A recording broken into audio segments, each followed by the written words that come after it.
Parce qu'en réalité, le mal, il n'a pas d'amis par construction.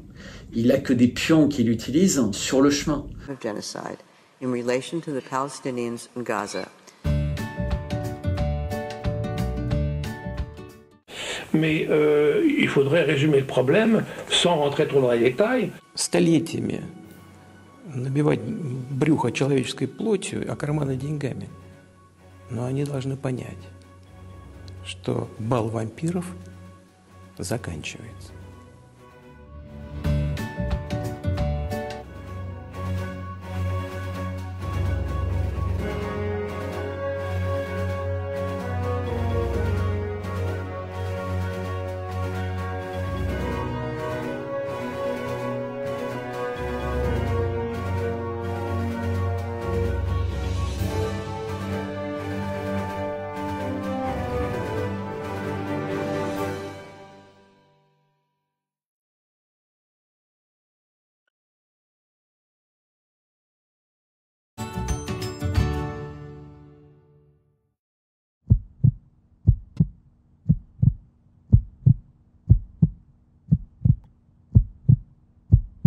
Bonjour les amis, vous êtes La Résistance et vous êtes avec les Gilets jaunes constituants Pays de l'Urepoix. Aujourd'hui nous sommes avec Bertrand Scholler.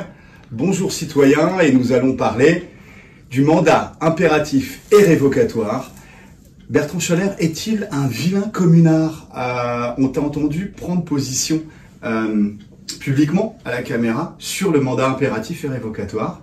Alors bonjour Mishka, bonjour à tous. Donc j'ai pris position sur beaucoup de sujets. Alors moi j'ai découvert en discutant avec toi le mandat impératif et révocatoire. Ce qui est clair, c'est qu'on constate que le système dans lequel on vit actuellement, il est arrivé en fin de parcours dans la plupart des pays d'Occident, qui sont ceux pour lesquels on a une observation assez facile de la situation. On voit qu'aux États-Unis, par exemple, il y a un président élu qui s'appelle Joe Biden, mais la seule chose que les gens savent, c'est qu'il perd la mémoire, qu'il a de plus en plus de difficultés à marcher, qu'il tombe quand il fait du vélo ou quand il monte à pied vers Air Force One. Donc qui dirige vraiment les États-Unis? Est-ce que c'est des gens non élus? Est-ce que c'est des gens anciennement élus qui ont maintenant un pouvoir de l'ombre? On ne sait pas. On a le cas de la France, où on a un président qui est arrivé un peu sur une succession de malentendus. Donc il y a des gens qui prétendent l'avoir fabriqué, mais on se rend compte qu'en fait ils n'ont plus aucun contact avec lui et qu'il est en roue libre. En fait, il décide de tout, pas qu'au niveau de la France, au niveau de l'international, parce qu'il prend des positions sur l'envoi de troupes, il va en voyage de noces, comme il le dit lui-même sur son X avec Lula au Brésil, où il passe 3 jours, mais en fait c'est une espèce de campagne de pub. Donc on a cet inconnu en fait qui est toujours aussi inconnu, peut-être de plus en plus à part les phrases mystérieuses, et qui est en place, et il n'y a pas d'opposition face à lui, comme aux États-Unis dont je parlais tout à l'heure, puisqu'en fait il crée les conditions du maintien au pouvoir, en ouvrant les frontières, en changeant les règles de vote, les gens n'ont pas besoin d'avoir de carte d'identité pour s'inscrire sur les listes électorales, etc., etc. Mais ça correspond à des millions de personnes qui s'inscrivent. C'est pas juste quelques milliers de personnes, hein. C'est-à-dire qu'il y a des personnes qui vont inscrire des personnes, ou qui vont dans des bureaux d'inscription de personnes pour déposer 100 000 ou 200 000 inscriptions, parce qu'évidemment, il n'y a aucune file d'attente dans les bureaux, mais entre un jour où il y avait 100 000 inscrits et le lendemain où il y a 350 000 inscrits, on n'a pas vu de lettres arriver, on n'a pas vu de gens faire la queue, mais ça passe comme ça, parce qu'en fait, quand on est face à des tricheurs, dès qu'on a 5 minutes d'inattention, ils vous mettent une carotte, en fait. Alors, des vampires ou des tricheurs, hein, parce que... Alors, non. Les vampires, c'est ceux qui sont dans l'ombre, qu'on voit pas du tout. Les tricheurs, ce sont ceux qui ont signé un pacte avec les vampires, mais sans savoir que ce pacte les condamne eux-mêmes encore plus que nous. Parce qu'en réalité, le mal, il n'a pas d'amis, par construction. Il a que des pions qu'il utilise sur le chemin. Donc tous les gens qui se revendiquent du mal ou de l'avoir fabriqué, ils vont être les premiers à y passer. D'une part, parce que la notion d'amour n'existe pas dans le monde du mal. Il n'y a qu'une notion d'intérêt. puisqu'en fait le mal a besoin d'avoir un pacte avec nous en conscience. Et ça, c'est très important, parce que dans le monde métaphysique, puisqu'en fait on est dans un monde métaphysique quand on parle du mal et du bien, sinon c'est des notions abstraites, entre guillemets. Qu'est-ce que ça veut dire? On voit bien que certains juges considèrent que quelqu'un qui arrive de tel pays, s'il viole ou s'il fait telle ou telle chose, compte tenu de sa culture, c'est acceptable. Ou si les parents empêchent un enfant de 12 ans de faire sa transition hormonale pour préparer sa transition chirurgicale, les parents sont des monstres et ils méritent la prison, voire même il faut qu'on les sépare de leurs enfants pour ne pas qu'ils puissent empêcher une transition. Donc on voit qu'on est dans un monde d'inversion des valeurs, on est dans un monde de tout, puisqu'en fait comme tout a été truqué, toutes les notions, tous les repères qu'on avait ont disparu. Pareil pour la nourriture. Alors, tu dis tout a été truqué. On arrive au mandat révocatoire. Mais moi, j'aime bien expliquer pourquoi un nouveau système est nécessaire. Parce qu'en fait, c'est lié à une situation catastrophique. Parce que le système précédent, les gens se sont battus pour l'avoir. Les gens se sont battus pour mettre en place un système démocratique ou républicain ou avec une élection soit à la proportionnelle, soit scrutin majoritaire à 2 tours, soit suffrage universel. Donc on se rend compte qu'en réalité, c'est pas celui qui tient le bulletin de vote qui décide, c'est celui qui contrôle les âmes, malheureusement. Comme disait Staline, ce qui est important, c'est celui qui compte. Exactement. Et maintenant, on se rend compte que ça va même plus loin. C'est-à-dire que jusqu'à présent, le fait de contrôler les médias suffisait à obtenir l'assentiment d'une masse telle que il y avait une forme d'inertie pour nous emmener à l'abattoir, entre guillemets. Maintenant, ils réalisent que c'est plus aussi simple à cause de gens comme vous, les gilets jaunes, qui ont cassé un peu le plafond. Depuis 2005 aussi. Oui. 2005-2008. Exactement. Donc il y a eu des événements majeurs, mais il faut parler de l'incendie de Notre-Dame. Il y a beaucoup de choses qui se sont passées. Et puis l'Internet et le rôle des réseaux sociaux qui a été positif, puis qui est devenu un instrument de notre contrôle intellectuel, puis qu'il est un peu moins avec X, Telegram, TikTok, qui réussissent, entre guillemets, à créer des petites brèches dans le système. Et donc, que décident les États quasiment tous en même temps, comme ils avaient décidé tous en même temps à une époque d'imposer des injections ou d'imposer tel type de chauffage ou tel type d'isolation, parce que maintenant, si ta maison elle n'est pas parfaitement isolée, en réalité, elle vaut plus rien, puisqu'avec les normes, tu peux plus la vendre, tu peux plus la louer, tu peux plus rien faire. Donc le système nous emprisonne avec les lois. C'est-à-dire que ceux qui se sont accaparés le pouvoir par la tromperie, par le mensonge, par la manipulation, maintenant, pour le conserver, vont empêcher l'expression de la vérité, puisqu'en fait, on est dans ce qui a été résumé parfaitement bien, essentiellement par les Russes, l'empire du mensonge, qui a pu être à une époque, et donc les Russes sont bien placés pour en parler, celui de l'URSS, mais qui était aussi celui de l'Occident, mais de façon plus astucieuse, est devenu complètement notre monde. Et cet empire du mensonge est en train de devenir une dictature. Donc c'était un empire en apparence démocratique. Maintenant, il ne l'est plus du tout. Et donc, ce que ça veut dire, la question du mandat révocatif et impératif, c'est que les personnes auxquelles on confie des responsabilités, en fait, pourraient être amenées soit cycliquement, soit selon un certain nombre de rapports d'étape ou autres, perdre le pouvoir qui leur a été confié. Mais par qui? Par le peuple, qui est censé être souverain. Du latin superus, qui est au-dessus. Donc leur narratif, c'est qu'on est en démocratie et la souveraineté, elle est populaire. Eux ne sont que des intermédiaires. Mais à l'instar des marchands d'argent, eux, les intermédiaires ont pris le pouvoir.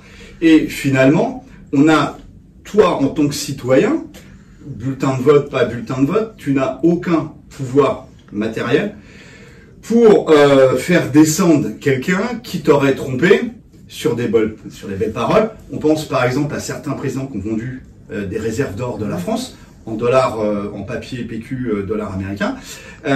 Ils n'avaient pas été mandatés pour ça. Mais alors justement, ça c'est un point qui est véritablement important. C'est que pour réussir à mettre en place un nouveau système, quel qu'il soit, il faut revenir à ce qu'on appelle une séparation des pouvoirs. Et aujourd'hui, la raison pour laquelle ce système prend la totalité du pouvoir et peut faire ça, c'est qu'il n'y a plus de séparation des pouvoirs. C'est-à-dire que le pouvoir politique, le pouvoir économique, le pouvoir médiatique, le pouvoir éducatif, le pouvoir de soigner, le pouvoir de juger, le pouvoir de réprimer par la force, le pouvoir de défendre le pays, donc avec une notion de l'armée sert le peuple, elle ne sert pas les gouvernants du peuple qui devraient servir le peuple aussi. Donc en fait, toutes ces choses devraient servir, entre guillemets, le peuple qui les fait fonctionner. Même une entreprise est au service, en principe, de ses clients et pas de ses investisseurs, puisque c'est parce qu'elle est au service de ses clients que les investisseurs gagnent. C'est ça la logique.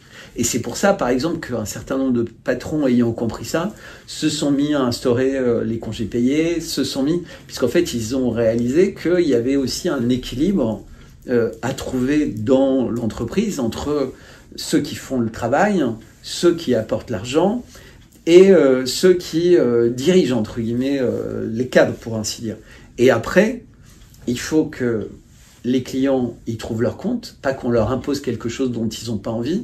Donc par exemple, aujourd'hui, on veut nous imposer de trouver extraordinairement bon les barres aux insectes, ou la farine d'insectes, ou.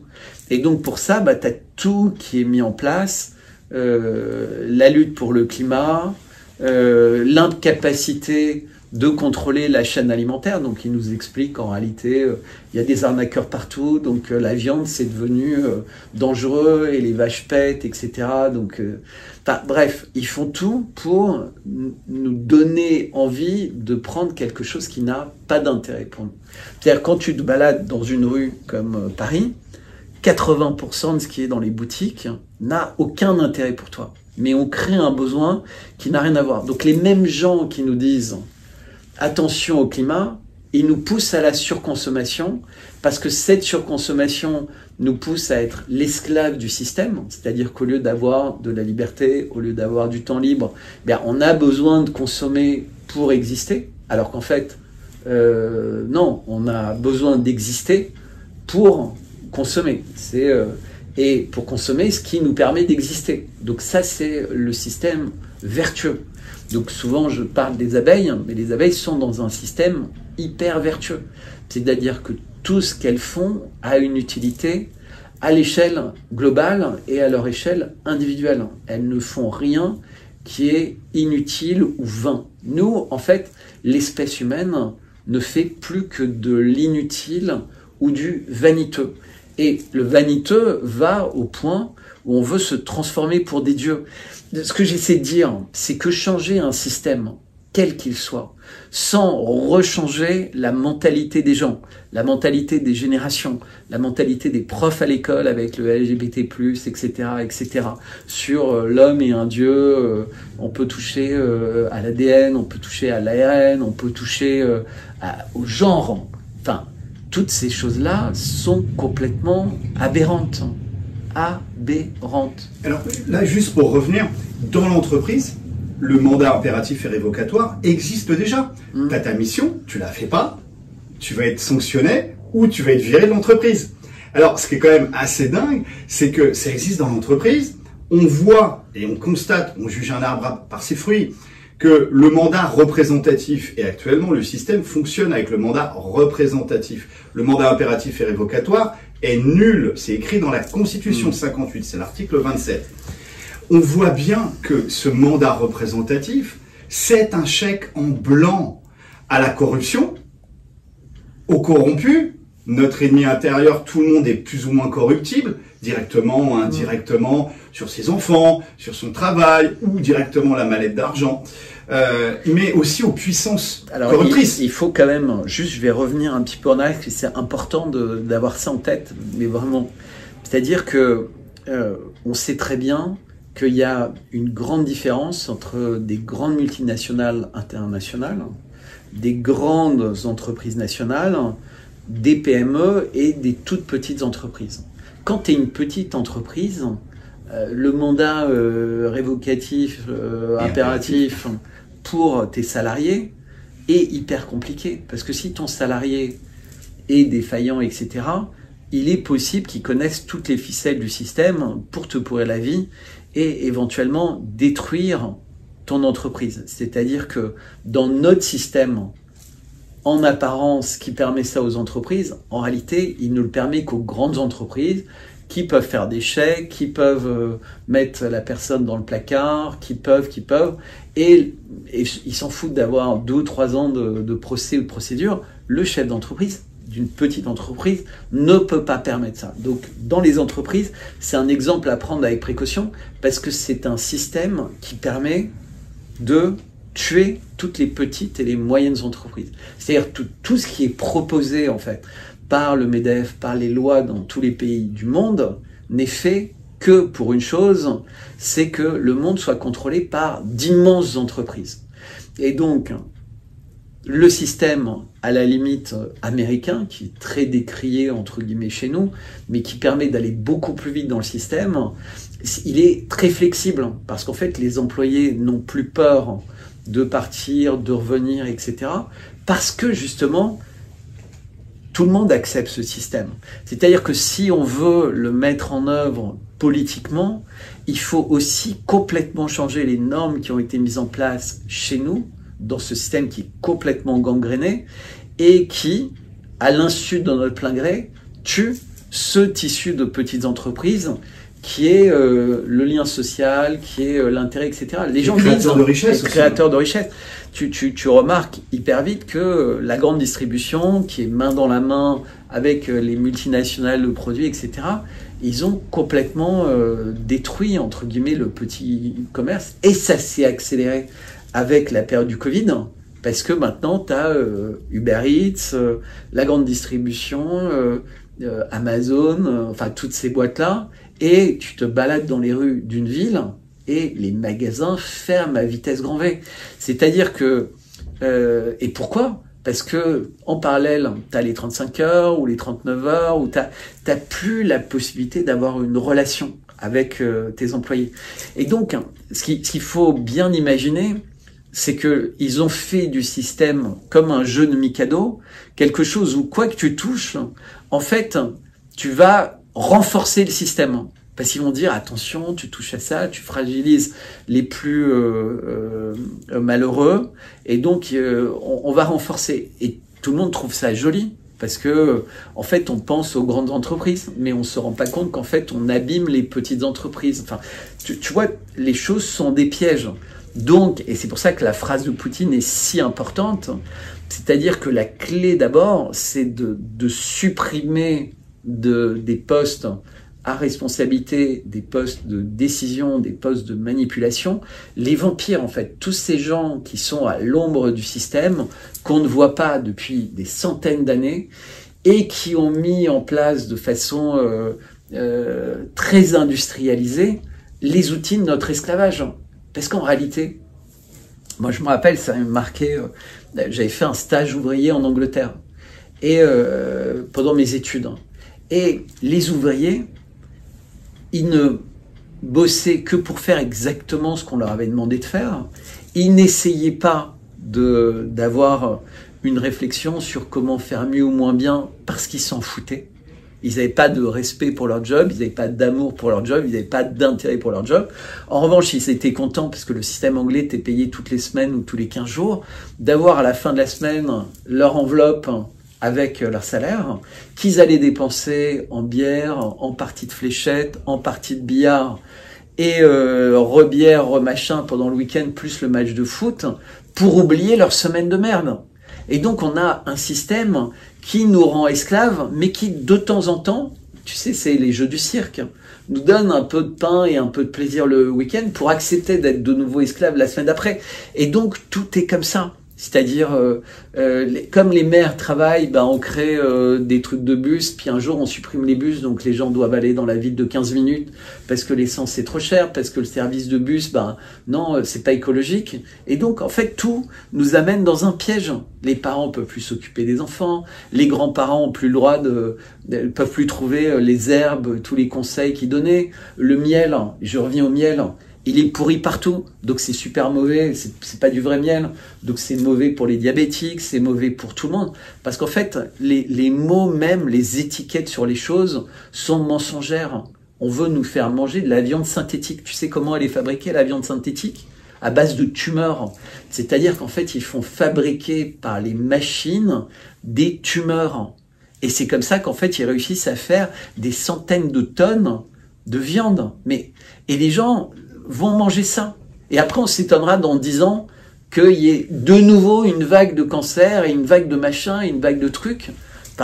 Mais on vit dans un délire permanent. Alors, pour revenir, là on était sur l'économie et le social, pour revenir d'un point de vue historique, le mandat impératif et révocatoire a été un outil opérationnel en France, dans notre pays, au niveau de la commune de Paris, pendant plus de 70 jours, il y a 2 millions de personnes qui ont été organisées, gérées, et de façon très efficace, puisqu'ils étaient encerclés à la fois par les Allemands et les Versaillais qui coopéraient, qui collaboraient avec les forces d'occupation, et eux étaient encerclés, et ils ont fonctionné en mandat impératif et révocatoire au niveau de l'organisation, l'auto-organisation qui s'est faite sur la commune de Paris. Mais aussi à Kronstadt, à la Maknovщina, bien sûr en Espagne. Ça a marché. Actuellement, il y a un syndicat, le seul, qui s'appelle le syndicat Gilets jaunes, syndicat-gj.fr, qui fonctionne depuis plus de 3 ans en mandat impératif et révocatoire au niveau de son auto-organisation. Il n'y a pas de subvention, il fonctionne seulement sur les cotisations. Est-ce que toi, tu penses que nous, au niveau de notre émancipation, de sortir de notre aliénation, toujours avoir besoin des structures imposées par le système, ce mandat impératif et révocatoire est une piste intéressante sur laquelle travailler, tout simplement? Alors déjà oui, c'est une piste qui est passionnante. Moi, ce que j'aime bien, tu sais, tu as des anthropologues qui voyagent partout dans le monde, qui vont voir les Papous en Nouvelle-Guinée, des peuplades en Amazonie, etc. Et qui, de façon immuable, depuis on ne sait pas quand, ont des systèmes matriarcaux, patriarcaux, etc. où d'abord on tient compte de la sagesse des gens. Donc on remarque que donc c'est juste parce que ce que j'essaie de dire, c'est qu'il y a des critères. Nous, aujourd'hui, par exemple, en France, le critère, et je suis désolé si ça a l'air d'être caricatural, mais c'est de mettre des visages nouveaux, entre guillemets, puis quelques visages anciens, mais des gens qui sont très LGBT+, qui s'affirment ou s'affichent comme étant gays. Pâques, cette année aux États-Unis, c'était la journée de la visibilité trans, donc la résurrection du Christ, c'était l'affichage du changement de genre, comme si c'était, tu vois... donc, avant même de repenser un système, la question, c'est quel est le monde dans lequel on veut que nos enfants vivent? Est-ce que c'est un monde dans lequel, quand ils vont dehors et qu'ils trouvent, je sais pas moi, qu'ils voient une petite rivière et qu'ils mettent une brindille dans la rivière, ils sont heureux de courir à côté de la brindille pour voir si la rivière va plus vite qu'eux, ou pour comprendre même que ça veut dire que la rivière... tu vois, se poser toutes ces questions que nous on se posait enfants, que nos parents se posaient encore plus enfants, que les gens ont découvert, si tu veux, plein de choses qui ont amélioré leur vie en communauté, mais avec des systèmes qui pouvaient être royaux, impériaux, machin. Ou est-ce qu'on veut un système dans lequel, du matin au soir, les gens jouent à des jeux en ligne avec des personnes qui se connaissent pas, en se transformant en gladiateur, en minette, en machin. Donc, tu vois des mondes parallèles, hein, des meta-worlds, pour prendre le nouveau nom du groupe de Facebook, par exemple. Parce qu'avant même de changer le système politique, il faut que les gens s'interrogent pour savoir s'ils trouvent magnifique de vivre la vie dans laquelle on vit aujourd'hui. C'est-à-dire que nous, on se voit ce matin, avant de faire l'enregistrement. On prend un café et ça fonctionne. Donc on a quelqu'un qui nous dit, voilà, café, ça a été livré, ça arrive de l'autre bout du monde, c'est magnifique. Et on regarde tous les gens autour de nous, 90%, ils se posent aucune de nos questions. C'est-à-dire qu'ils sont dans un système qui, tu sais, c'est comme des vaches qui ont brouté pendant des mois et qui savent pas qu'elles vont être emmenées à la mort. Parce qu'en réalité, celui qui va tuer le mouton, c'est pas le loup, c'est l'éleveur. Donc le mec qui fait semblant en permanence d'être le sauveur des moutons, en fait, il les sauve pas pour le mouton, il les sauve pour tirer profit seul du mouton. Et donc, on apprend tout le temps l'inverse de ce qui est notre bien. Donc, tout ce qui est système de mandat, je trouve ça génial. Mais c'est vrai qu'à chaque fois que tu me poses cette question, je dis, mais tant qu'on n'a pas résolu le préalable, est-ce que la vie, elle est plus belle avec un monde qui ne rêve pas tous les jours d'aller à la conquête de l'espace, d'aller à la conquête du machin? Est-ce que vous réalisez quand même que sur une planète de 8 milliards d'habitants, il y a encore des milliards de gens qui n'ont pas accès à de l'eau potable? Et on nous raconte des conneries sur tous les sujets du monde. Oui, mais Bertrand... Mais non, mais tant qu'on n'a pas répondu à ces questions... Nous, on a répondu à la question le 1er décembre 2018. Ouais. On va dire l'avant-garde qui a brisé ses chaînes d'aliénation pour l'avant-garde du peuple français, pour la justice, la dignité et le bien commun de tous. Il y avait des centaines et des centaines de milliers d'hommes, de femmes, d'anciens, il y avait même des enfants. On a failli faire tomber le système le 1er décembre 2018. Ouais. Il y a beaucoup des gens qui te regardent actuellement sur ta chaîne YouTube qui ont vu ça de leur balcon, qui ont eu peur, qui ont eu des conditionnements par la télé, par leur éducation ou autre. Ok. Il y a des gens qui sont descendus, qui ont voulu voir. Nous, on a été en contact avec des gens qui nous disaient, mais que se passe-t-il? C'est la révolution. Bon, ça brûlait un petit peu, ça galopait un petit peu. Et puis les gars nous disent, mais nous, les gilets jaunes, on n'a rien contre eux. La preuve, week-end dernier, on a bien laissé nos enfants jouer avec leurs gosses. Bon, nous, on a rigolé, tu vois. On n'était pas, je vais dire, sur le même plan, mais on doit tous y passer, en fait, à cette phase d'éveil. Les gilets jaunes, ça fait déjà plus de 5 ans qu'on a compris que le système avait été parasité, vampirisé, retourné contre les producteurs ou les anciens producteurs. Avec nous, on avait la corde autour du cou, on l'a toujours. On voyait très bien qu'il y avait énormément d'intermédiaires, que ce soit dans les syndicats, les partis politiques, tout ça en mandat représentatif, hein, puis des carriéristes. Avec des financements, on sait que c'est les financements de la banque, ou des associations genre Attaque, etc., qui nous, sur notre rond-point, ont été nous voir en disant « Oui, c'est très bien, voilà, vous énervez, c'est très bien, mais passez par nous. » Mais non, si on passe par toi, ça sert à rien. Si on passe par Attaque, la CGT, ou le RN, ou la France Insoumise, c'est à cause de vous, vous faites partie du problème. Et nous, cette confrontation, tu vois, on l'a déjà eu il y a 5 ans. On a déjà fait notre évolution interne, l'ennemi intérieur, l'ennemi extérieur. Très tôt sur notre rond-point, comme sur plein de ronds-points en France, il y a des gens qui ont commencé à gratter. C'est-à-dire qui on est, ce qu'on veut, contre quoi on se bat. On fait de la politique au sens noble et premier du terme. On laisse pas des intermédiaires professionnels se réapproprier la politique. Du grec politis, à la vie de la ville, ça nous concerne, on finance tout ça, on nourrit tout ça, on veut avoir un contrôle dessus. Et c'est pour ça que le mandat impératif et révocatoire, ça a une telle résonance chez les Gilets jaunes. Et je te dis que le syndicat Gilets jaunes, syndicatgj.fr, fonctionne déjà depuis plus de 3 ans là-dessus, Alors, tu vas me dire, ah, mais vous êtes en avance. Ouais, mais simplement parce que c'est par la force des choses. Mais ça, c'est vraiment ce que tu dis est indispensable. Donc, ce travail intérieur, ce mandat, en fait, tout ça, c'est essentiel. Maintenant, ce qui est intéressant et qui est rassurant aujourd'hui à l'échelle mondiale, parce qu'en fait, il y a l'échelle locale, mais la France, ou une petite ville, c'est formidable, mais si on n'était pas en interaction avec le reste, donc on sent bien, on l'évoquait ce matin, que tu as tous les services de police, les services de l'armée, les services qui vont empêcher, entre guillemets, la structuration de petites communautés. Et à l'échelle du monde, eh bien, ces petites communautés, enfin, tu vois, il y a toujours eu des invasions, etc. Si les voisins se disent, bah tiens, eux, ils sont un peu faiblards, et tu vois, le contrôle peut être repris différemment. Ça, c'est le sens de l'histoire.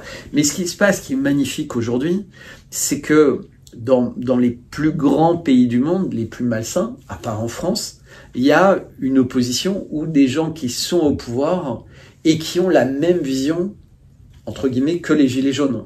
Donc je sais que quelqu'un comme Donald Trump est très critiqué, n'empêche que sous son mandat, il n'y avait pas de guerre, qu'il essayait de trouver des solutions qui empêchaient des massacres ou des génocides, et il le faisait. Et c'est dès que son successeur est arrivé, disant que lui, il allait régler les problèmes, qu'en fait, il les aggrave et qu'il n'y a que des guerres. Poutine essaie de faire la même chose, Xi Jinping essaie de faire la même chose. Il y a un certain nombre de gens à haut niveau qui font la même chose sans vouloir tout détruire, parce que c'est ça qui est important. Moi, ce que j'aime bien aussi avec les Gilets jaunes, c'est que vous n'avez pas, évidemment, vous avez envie de montrer tout ce qui fonctionne pas et de le remettre en cause et éventuellement de façon brutale. Mais vous comprenez que le chaos, en fait, c'est ce que recherchent réellement les gens qui ont créé ces conditions apocalyptiques. Donc nous, on doit accepter que le système actuel, il est totalement vicié et pas sain, d'où votre idée du mandat révocatif et impératif. On reprend juste une idée vieille, comme les systèmes d'auto-organisation humains, qui permettent, dans la délégation de souveraineté personnelle, quand tu confies ta voix... Mais ça, il faut le mettre, ce que je veux dire, c'est qu'il faut le mettre, ce système-là, il faut donner, il faut en parler à une nouvelle structuration de l'ONU. Parce que, par exemple, l'ONU, la Cour internationale de justice... Oui, mais c'est des organismes qui sont vachement importants. Aussi, non, mais l'affaire, c'est que nous, on est des connards de rond-point, on est des producteurs, tu vois. On est pris déjà sur notre propre survie et la survie de notre famille, et sur le reste, on part pas en vacances, tu vois. On essaye de combattre, donc combat des idées. Une idée, tu peux pas l'enfermer, tu peux pas la tuer. C'est très difficile à corrompre une idée. Et c'est pour ça que tu vois qu'on en parle avec toi aujourd'hui. C'est que dans le combat des idées, déjà parler du mandat impératif et révocatoire, c'est déjà une victoire en soi. Parce que il y a la stratégie de l'édredon, de l'oreiller dessus. Personne n'en parle, aucun parti politique soi-disant de l'opposition, les mecs, ils votent pas la destitution. Enfin bon, ils sont cramés, hein. Mais il n'y en a pas un seul de ces sociotraîtres à droite, à gauche, etc. Il n'y a plus de droite, il n'y a plus de gauche, il n'y a que les forces de l'argent, les puissances d'argent et les forces de résistance opposées à celles-ci. Donc, par rapport à la puissance de l'argent, les puissances corruptrices, qui peuvent corrompre tout le monde, toute organisation, l'infiltrer directement ou indirectement, il n'y a que des choses systémiques. Et déjà, en parler entre nous, bien qu'on soit pas de la même classe sociale, etc., et on ne soit pas dans le clash, et même si on parle un petit peu fort, et comme tu disais, c'est peut-être brutal, etc., mais quand tu n'arrives pas à instruire tes gamins correctement, quand tu n'arrives pas à te chauffer correctement, quand tu n'arrives pas à te soigner correctement, n'importe quel être humain, que ce soit une maman ou un papa, à un moment, il pète les câbles. Bien sûr. Et ça, c'est humain. Et tant que ça reste de la casse matérielle, c'est matériel. Parce que le pire, c'est la casse humaine. Et la casse humaine, elle n'est pas vue. C'est la casse humaine, c'est à la fermeture des magasins. Il y a des anciens qui ont bossé toute leur vie. Il leur manque je sais pas combien de chicots. Ils sont en train de faire les poubelles. Ils sont en train de faire les poubelles. En France. En France. Hein, il y a un paysan qui se pend tous les 2 jours ou tous les 3 jours.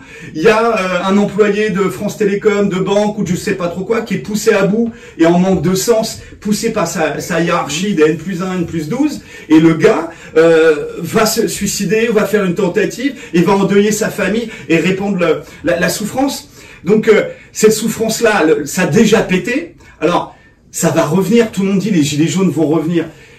On n'est pas mort, les gars. Mais c'est des problèmes d'auto-organisation. Le principal problème, parce que j'entends tout ce que tu dis, et moi ce qui m'intéresse quand quelqu'un me met devant un problème, je me dis, c'est quoi la solution? Et il n'y a qu'une seule solution à tout ça, il n'y a qu'une seule solution. C'est de faire ce qui s'appelle une espèce de grève générale. C'est-à-dire que personne n'accepte de faire ce qu'on lui demande. C'est-à-dire que un matin, une semaine, tous les gens se disent, eh ben moi, cette semaine, je vais aller voir mes grands-parents. Je vais aller au bord de la plage avec mes enfants ou dans la forêt ou même... et les gens vont passer leur journée à faire ce qu'ils ne font jamais dans la journée. Et le système va complètement être... Alors, il faut faire un peu de provision avant de le faire. Hein. Il faut que chacun ait mis un peu de nourriture de côté, un peu de choses comme ça, parce que le système va complètement se dérégler. Mais d'un seul coup, les personnes vont comprendre que leur pouvoir, il n'est pas dans leur bulletin de vote, il n'est pas dans le temps qu'ils passent devant la télé, il est dans leur libre arbitre, en fait, dans leur capacité de se dire pendant quelques jours, qu'est-ce que j'ai envie de faire? Et là, d'un seul coup, tout le monde comprend que ces personnes sont importantes. Donc, toutes ces espèces de manifestations qui catalysent de l'énergie, où les gens reviennent en disant j'ai manifesté, j'ai exprimé, ça fonctionne pas. En fait, fonctionnement... Tu parles des manifs déclarées, parce qu'elles vont généralement de nation à république, et ça finit toujours à république, c'est toujours bizarre. Hein. Mais oui, l'affaire, c'est que ça va jamais dans les quartiers oligarchiques. Ouais.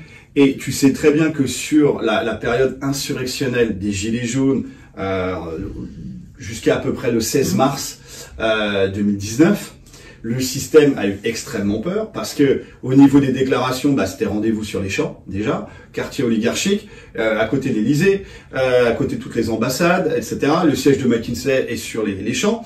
Et là, et là, on est sur des journées insurrectionnelles.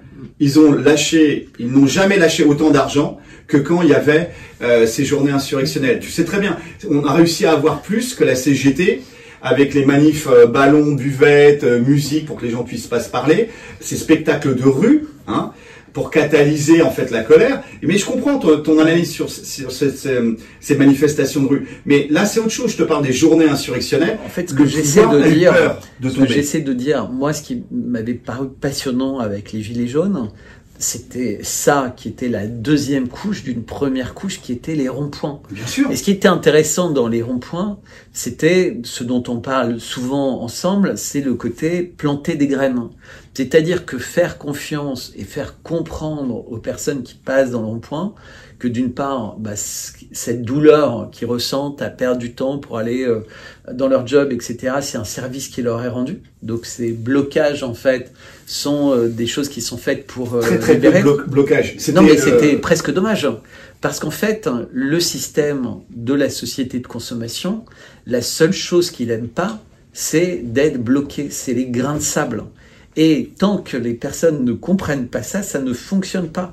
En fait, quand tu mets 100 mecs costauds comme toi face à une armée, t'as aucune chance de réussir. L'armée, elle va t'écraser, elle va t'écrabouiller, elle va t'éborgner, elle va te faire perdre des mains, et même elle va t'infiltrer de mecs qui vont te détruire de l'intérieur. Donc, tu vas pas réussir.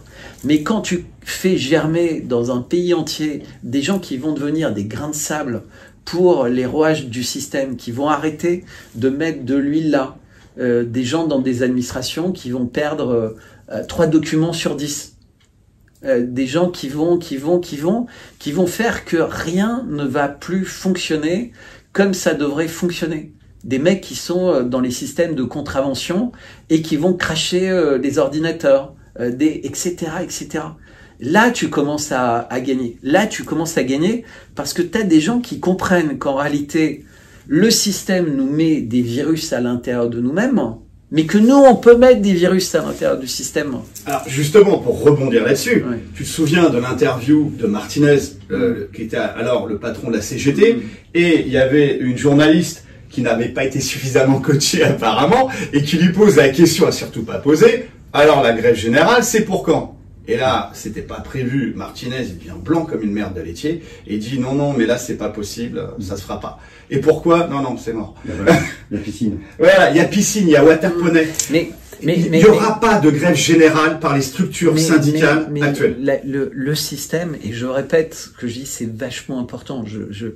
Alors déjà, je parle de miel, mais je parle de grains de sable. Et j'essaie vraiment de faire comprendre que chacun, par ses initiatives personnelles, dans la guerre des mondes, les Martiens arrivent et ils battent toutes nos armes, et finalement ils perdent parce qu'en fait ils n'ont pas été préparés à supporter les virus avec lesquels nous on cohabite. Donc nous, dans notre nouveau monde, on a 15 vaccins à la naissance, plus, donc on n'est pas préparé non plus. Donc dans une espèce de guerre des mondes, en fait notre corps, il est tellement fragile à ne plus apprendre à se défendre lui-même qu'en fait la moindre nouvelle épidémie biolab ou pas biolab, on y passera encore plus nombreux et ce sera beaucoup plus précis.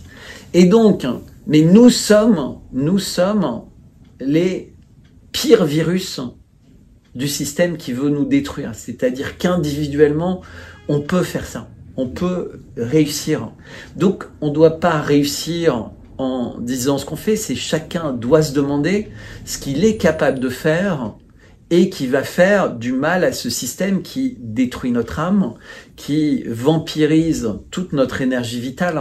Et donc moi, en tant que consultant en stratégie, chef d'entreprise, etc., quand je réfléchis à cette question, je me dis que la seule solution, elle est là. On est des grains de sable, mais des grains de sable qui peuvent empêcher le fonctionnement de leur rouage machiavélique. Et donc si chacun à son échelle se pose les questions comme ça, mais je peux te dire que dans 15 jours, le truc il est à plat, mais sans avoir fait de révolution, sans avoir eu une seule goutte de sang, juste parce qu'en fait sur une population de milliards d'habitants sur Terre, petit à petit, 1000, puis 10 000, puis 100 000, puis 200 000 personnes changent la donne. Spartacus, il perd parce qu'en fait, il se bat avec les mêmes règles.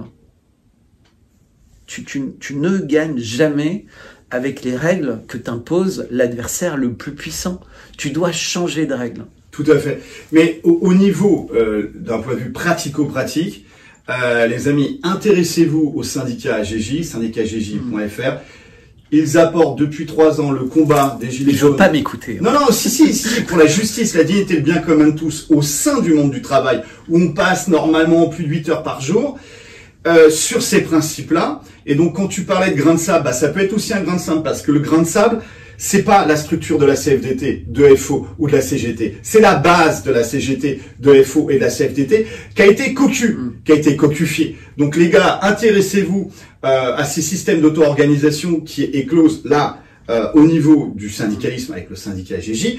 Mais il y a plein de collectifs qui ont été créés depuis les Gilets jaunes. Mais intéressez-vous à ça. D'autre part, ne restez pas passifs.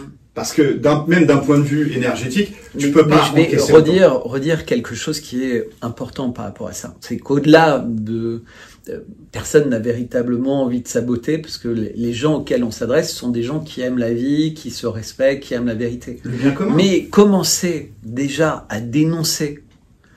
Je me rappelle, il y a eu un débat il y a quelque temps. Le Traoré, le chef d'État de transition au Burkina Faso, a appelé tous ses habitants à dénoncer dans les entreprises, dans les administrations, les actes de corruption. C'est vachement dangereux de faire ça. Tu dis, putain, Gestapo, machin, le peuple.